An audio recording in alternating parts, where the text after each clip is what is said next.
Muri Sudani y'Epfo Perezida Salva Kiir n'uwo bahanganye Riek Machar basinye amasezerano yo kugabana ubutegetsi yatuma basezerera intambara imaze imyaka 5.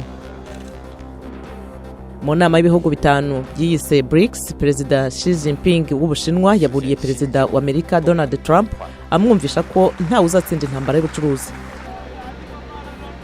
Abimukira barenga 700 biroshye ku ruzitiro ruri hagati ya Maroc na Espagne biviramo 143 muri bo gukomereka. Minisitiri w'intebe w'Ubuhinde Narendra Modi yongeye gushimangira ko ubufatanye hagati y'igihugu cye na Uganda buzashingira ku bintu abanya-Uganda bakeneye.